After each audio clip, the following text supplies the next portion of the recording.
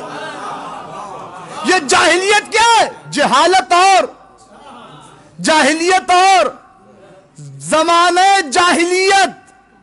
کیا مطلب؟ جانتے ہیں کہ ہر چیز کا خالق اللہ ہے، مگر اس کے بعد ہر دھرم بنے ہوئے ضدی بنے تو انکار کر رہے ہیں. لہذا سزا کے طور پر شرک کی نجاست، کفر کی نجاست، نفاق کی نجاست، یہ تینوں نجاستیں ان کے پاس آ گئی، کیونکہ یہ کچھ سمجھنا نہیں چاہتے، کچھ سننا نہیں چاہتے، کچھ دیکھنا نہیں چاہتے. معصوم فرما رہے اے میرے جد، میرے دادا ابا عبداللہ، آپ کا نور جن پیشانیوں سے گزرا، جن صدف عفت و طہارت میں پہنچا، ان کو کبھی نہ شرک نے چھوا، نہ شرک نے چھوا، نہ کفر نے چھوا، نہ نفاق نے چھوا. اگر ایسا نہ ہوتا تو فاطمہ بنت اسد کے لیے خانہ کعبہ کی دیوار میں در کیسے بن جاتا؟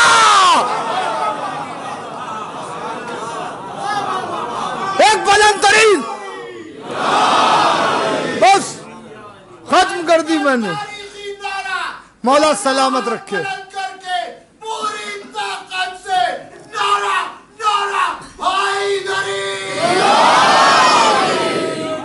بس آج کی گفتگو کو یہیں پہ روک رہا ہوں. انشاءاللہ کل تھوڑا سا لفظ انسان کی وضاحت ہو جائے گی. اس کے بعد موقع ملا تو یہ بھی بتاؤں گا کہ قرآن مجید کی جو موجودہ ترتیب ہے وہ جن سے منسوب کی جاتی ہے ان کی حیثیت نہیں.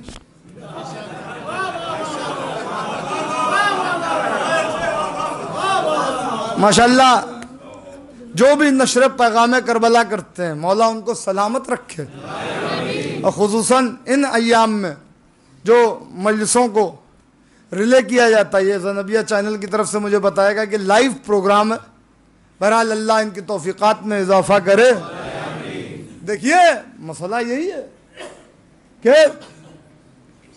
قرآن مجید کی ترتیب میں بھی کسی الہامی طاقت کا ہاتھ ہے. وہ انشاءاللہ گفتگو ہوگی. بہرحال سورہ دہر میں جتنی باتیں کی گئیں ان کا مرکز و محور و ماحصل شہزادی کی ذات ہے. ابھی تو میں آپ کو بتاؤں گا اس میں جو ملک کبیر ہے وہ کیا ہے. ہاں سورہ دہر میں ملک کبیر کیا ہے آج سن لیجئے صرف ہیڈ لائنز. ملک کبیر سورہ دہر میں کیا ہے یہ میں آپ کو بتاؤں.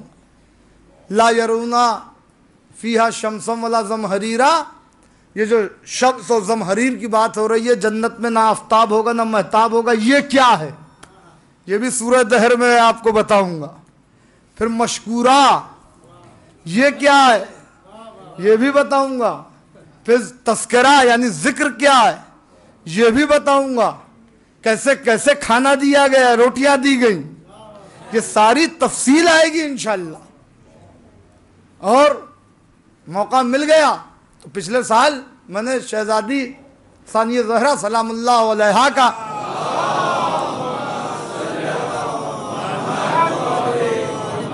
جو خطبہ پڑھا تھا اس کے کچھ جملے رہ گئے تھے وہ بھی سناؤں گا.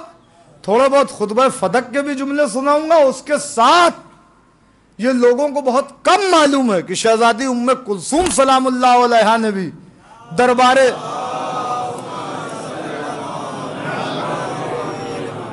دربار یزیدی میں خطبہ دیا. اس کے بھی جملے آپ کو کچھ سناؤں گا، تب جا کے موضوع ہوگا.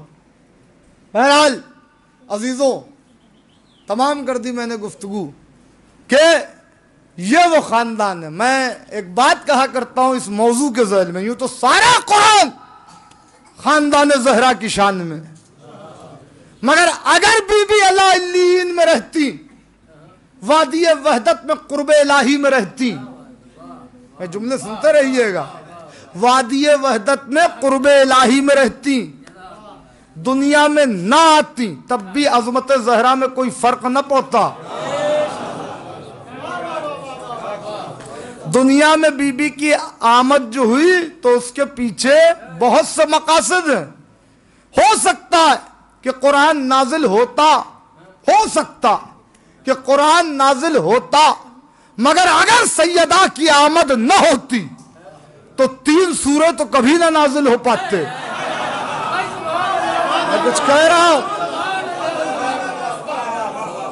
یہ کوئی مطلب نہ نکال لے کہ سمر صاحب کہہ رہے ہیں کہ قرآن نازل ہو جاتا. ہو سکتا ہے. بہت سی باتیں ہوتی نا، جیسے شاعر اپنے تخیل کو بیان کرتا ہے، ویسے خطیب کو بھی حق ہے. ہو سکتا ہے قرآن کے نزول کا سلسلہ ہوتا مگر 3 سورے نہ آتے اگر سیدہ دنیا میں نہ آتی. سورہ رحمان نہ ہوتا، دلیل دوں گا. سورہ کوثر نہ ہوتا، سورہ دہر نہ ہوتا. کیوں؟ اگر سیدہ نہ ہوتی تو سورہ رحمان میں کس کی شادی کا صحرا پڑھا جاتا؟ میں کیا کہہ رہا ہوں، جملہ سنیے. اگر سیدہ نہ ہوتی تو مرج البحرین یلتقیان کہاں سے ہوتا؟ اگر سیدہ نہ ہوتی تو یخرج منہما اللؤلؤ والمرجان کہاں سے ہوتا؟ سیدہ کے بچوں کے آنے کی خبر کہاں دی جاتی اگر سورہ رحمان نہ ہوتا، اگر سیدہ نہ ہو. سورہ کوثر نہ ہوتا، نبی تو ہوتے، نبی کی نسل آگے نہ بڑھتی. اگر فاطمہ نہ ہوتی تو نبی کی نسل آگے نہ بڑھتی. اگر فاطمہ نہ ہوتی، اگر سیدہ نہ ہوتی، بھائی یہ جملہ سنیے، اگر سیدہ نہ ہوتی تو ہو سکتا ہے کہ علی کی سخاوت کے چرچے آسمانوں میں ہوتے مگر ملائکہ کس کی روٹیاں دروازے پہ آ کے لے جاتے ہیں. اگر شہزادی کی ذات نہ ہو کس کے ہاتھ وہ جنت کی بس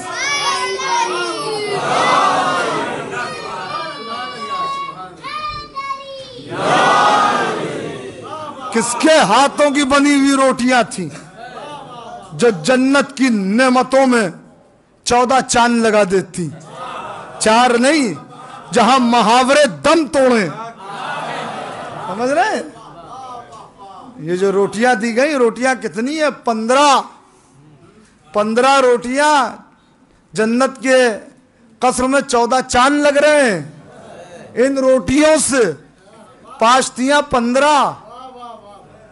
آخری بات پڑھ رہا ہوں، سورہ دہر و عظمت سیدہ. ختم ہو گئی گفتگو. بھائی روٹیاں دینے والوں نے دی نا، مولا کائنات نے دی، شہزادی نے دی، امام حسن علیہ السلام نے دی، امام حسین علیہ السلام نے دی، اور کس نے دی؟ مولا سلامت رکھے آپ کو، ہیں شہزادی بی بی فضہ سلام اللہ علیہا نے دی. انہوں نے دی روٹی. کتنی روٹیاں ہو گئیں؟ 5. روٹیاں دینے والے تو 5 تھے. یہ ایسے پنجتن تھے جن میں رسول اللہ نہیں تھے. میں کیا کہہ رہا ہوں، تھے 5 ہی مگر رسول اللہ نے روٹیاں تھوڑی نہ دی. رسول اللہ تو سورہ سنانے آئے تھے کہ اے آل محمد، اللہ کی عطا پر، آپ کی عطا پر اللہ نے یہ سورہ حلقہ نازل کیا.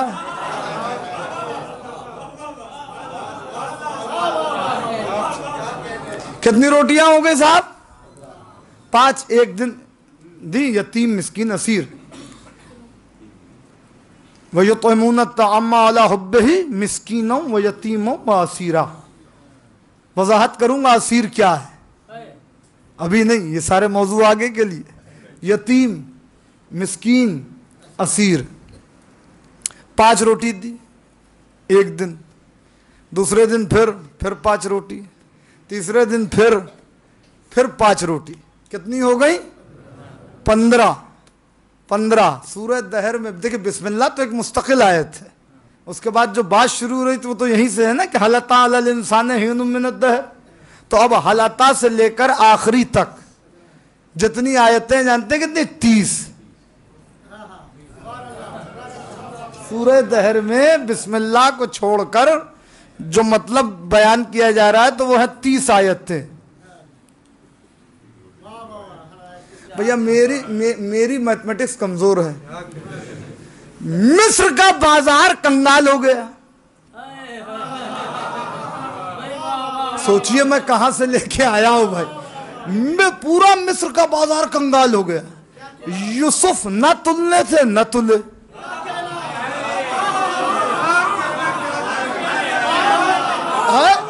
یہ ادھر کے محلے میں سناٹا کیوں بھائی؟ تھوڑا نیند آ رہی ہے کیا؟ نہیں آ رہی ہے نا؟ بولا کریں یوسف نہ تلنے سے نہ تلے. ساری دولت رکھ دی گئی میزان کے ایک پلڑے میں. حضرت یوسف کو رکھا گیا میزان کے دوسرے پلڑے میں. وہ پلڑا بھاری رہا جس پر نبوت ہے. دولت کا پلڑا ہلکا رہا. پورا مصر کنگال ہو گیا. یوسف جس پلڑے پہ تھے وہ نہ ہلا. اٹھنا تو بہت دور، ہلا نہیں.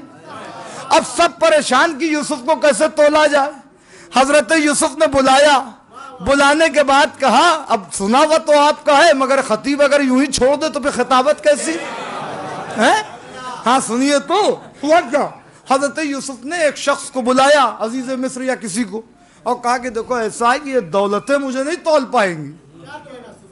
یہ کیا دنیا کی دولت رکھ دو گے نہیں تول پاؤ گے مجھے؟ کہا پھر کیا کیا جائے؟ کہا ایسا کرو ساری دولت ہٹاؤ. ساری دولت درہم، دینار، ہیرے، جواہرات، یاقوت، زمرد سب ہٹا دیا گیا. کہا آپ کیا کریں؟ کہا قلم لاؤ، کاغذ لاؤ.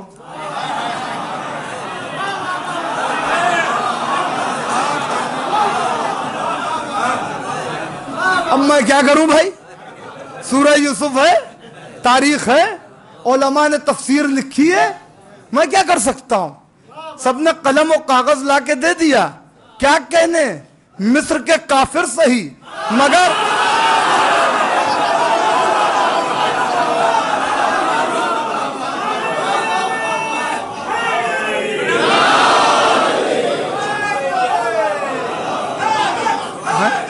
ادھر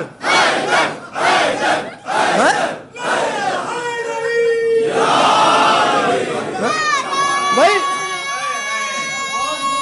مولا نو میں یاد رکھے بھائی جاوید بھائی.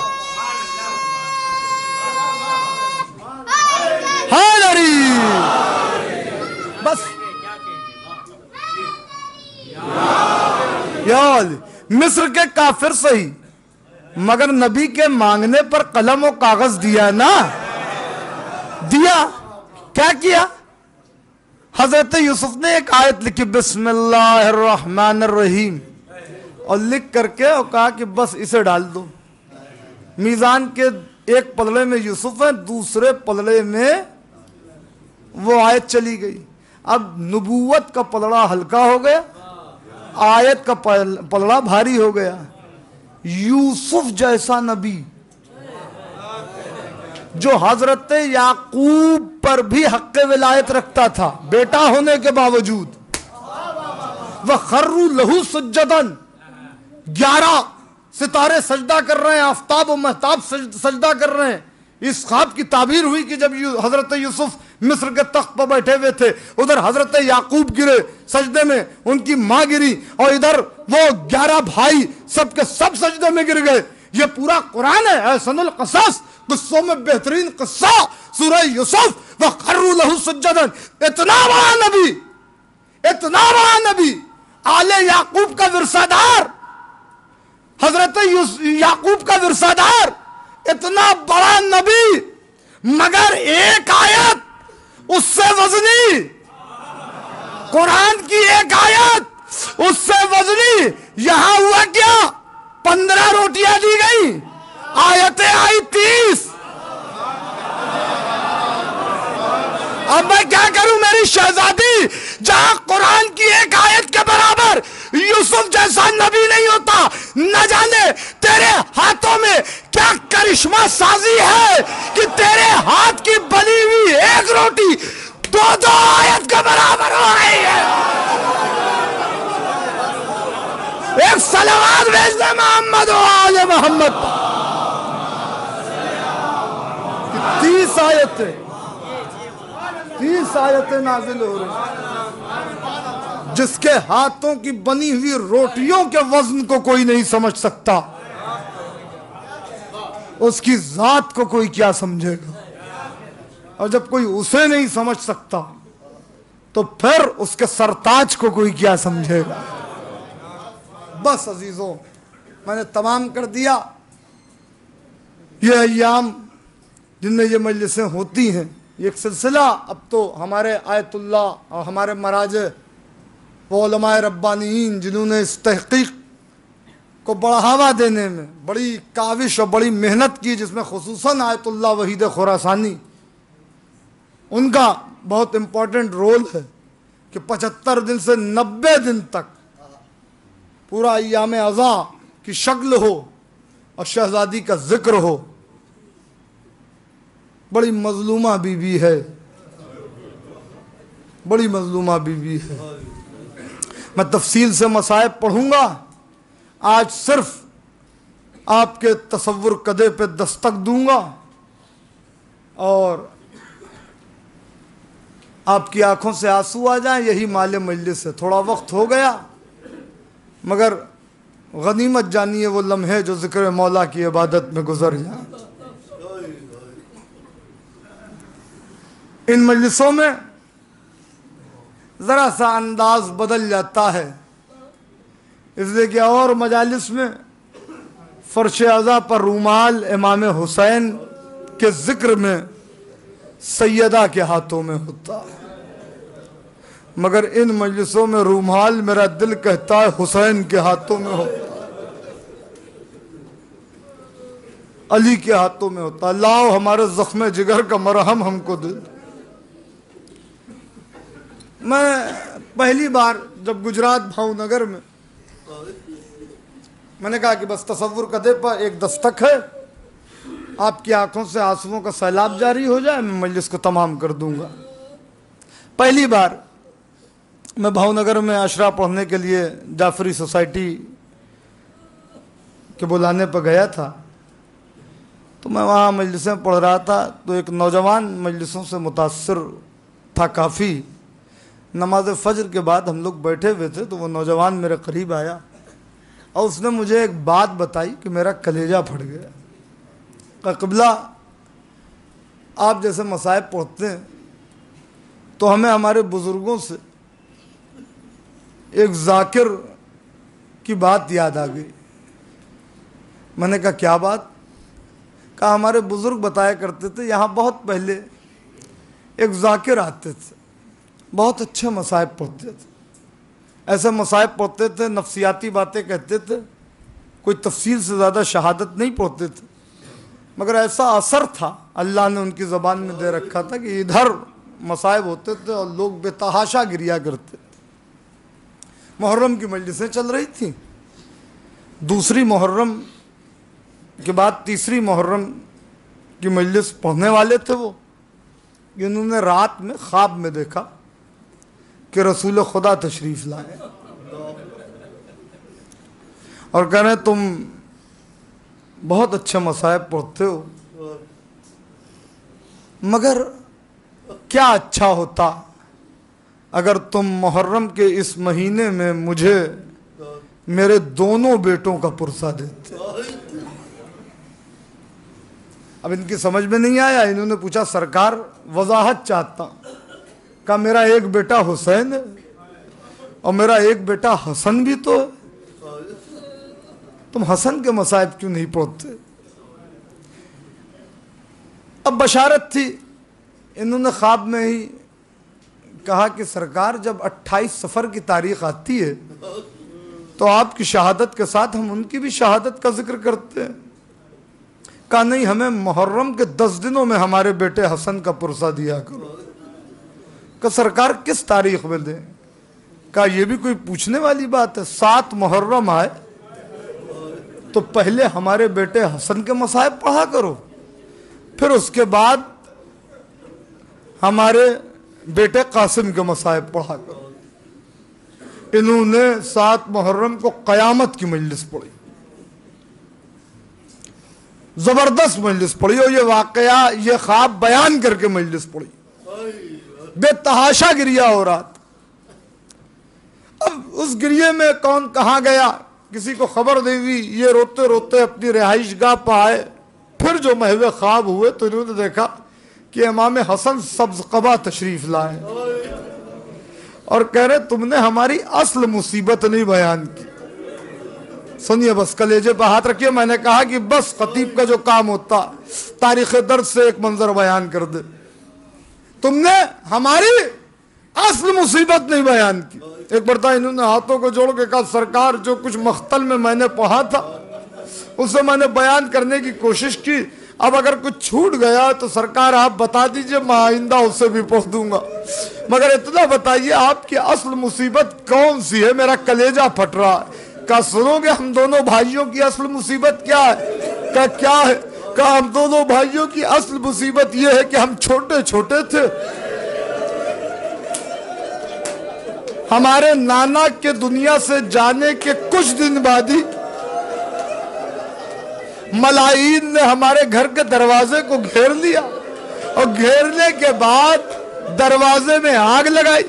جلتا ہوا دروازہ ہماری آنکھوں کے سامنے، ہمارے بابا کی آنکھوں کے سامنے ہماری ماں کے پہلو پر گرا دیا گیا. پسلیاں ٹوٹی. اس وقت ہماری اماں نے آواز دی فضا مجھے سنبھالو. میرا محسن شہید ہو گیا، میری پسلیاں ٹوٹ گئی. اس وقت قسم خدا کی ہم دونوں چھوٹے چھوٹے بھائی مدینے کے ہر گھر کے دروازے پر گئے اور جانے کے بعد کہا اے مدینے کے رہنے والوں تمہارے مردوں کی غیرت چلی گئی ہے تو کیا ہوا؟ ارے تم عورتیں تو باہر نکلو، ہماری اماں کو سنبھالو. ہماری اماں کی پسلیاں ٹوٹ گئی ہے مگر کوئی ایک بھی باہر نہ آیا. ہم ہر دروازے پر دستک دیتے رہے مگر کسی نے ہماری آواز. جزاک اللہ جزاک اللہ. بس سنیے مجلس ختم ہو گئی مگر کسی نے ہماری آواز نہیں سنی، کسی نے ہماری آواز نہیں سنی. یہی وجہ تھی کہ یہ وہ زخم تھا کہ آیت اللہ وحید خراسانی کہتے ہیں کسی کو کیا پتا کہ پسلیوں کے ٹوٹنے کا درد کیا ہوتا. ایک ذاکر مجلس پڑھ رہے ہیں لندن میں، ایک ڈاکٹر بیٹھا ہوا مجلس میں، وہ زارو قطار رو رہا تھا. روتے روتے جب مجلس ختم ہو گئی تو اس ڈاکٹر نے کہا مولانا آپ نے ایسی بات پوچھی میرا کلیجہ پھٹ گیا. بس سنیے مجلس ختم ہو گئی، میرا کلیجہ پھٹ گیا. کیا کون سی ایسی بات تھی جو آپ کے دل کو لگ گئی؟ مولانا میں ہڈیوں کا ڈاکٹر ہوں، مولانا میں آرتھوپیڈک سرجن ہوں، مولانا میں جانتا ہوں جسم کی کوئی بھی ہڈی ٹوٹ جائے اسے جوڑا جا سکتا ہے مگر پسلیوں کو ٹوٹنے کے بعد نہیں جوڑا جا سکتا. یہی وجہ تھی کہ میری شہزادی کا ایک ہاتھ پسلیوں پر رہتا تھا اور ہر سانس لینا شہزادی کے لیے مشکل نہیں تھا بلکہ موت کا پیغام تھا. دایاں ہاتھ نہیں اٹھتا تھا. علی چیخ مار کے روئے اے سیدہ زندگی بھر آپ نے مجھ سے اس زخم کو چھپائے رکھا. واہ محمدہ، واہ علیہ، واہ فاطمہ، واہ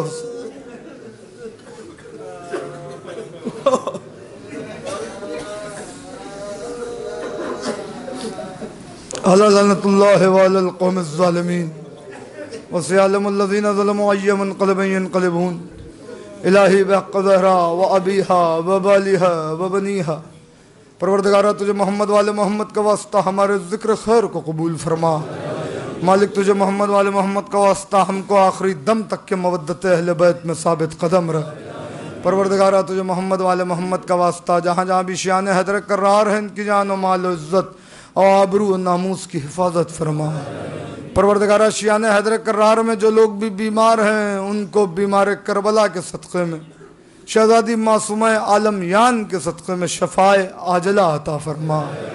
میرے مالک جن لوگوں نے شہزادی کے حق کو غصب کیا ہے انہیں جہنم سے پہلے عذاب جہنم دکھانے کے لیے وارث سیدہ کو پردے سے بھیج دے اور ہمارا شمار ان کے اعوان و انصار میں کر. ربنا تقبل منا انکا انت السمیع العلیم. انشاءاللہ کل مجلس اپنے معین وقت 9 بجے تک شروع ہو جائے گی.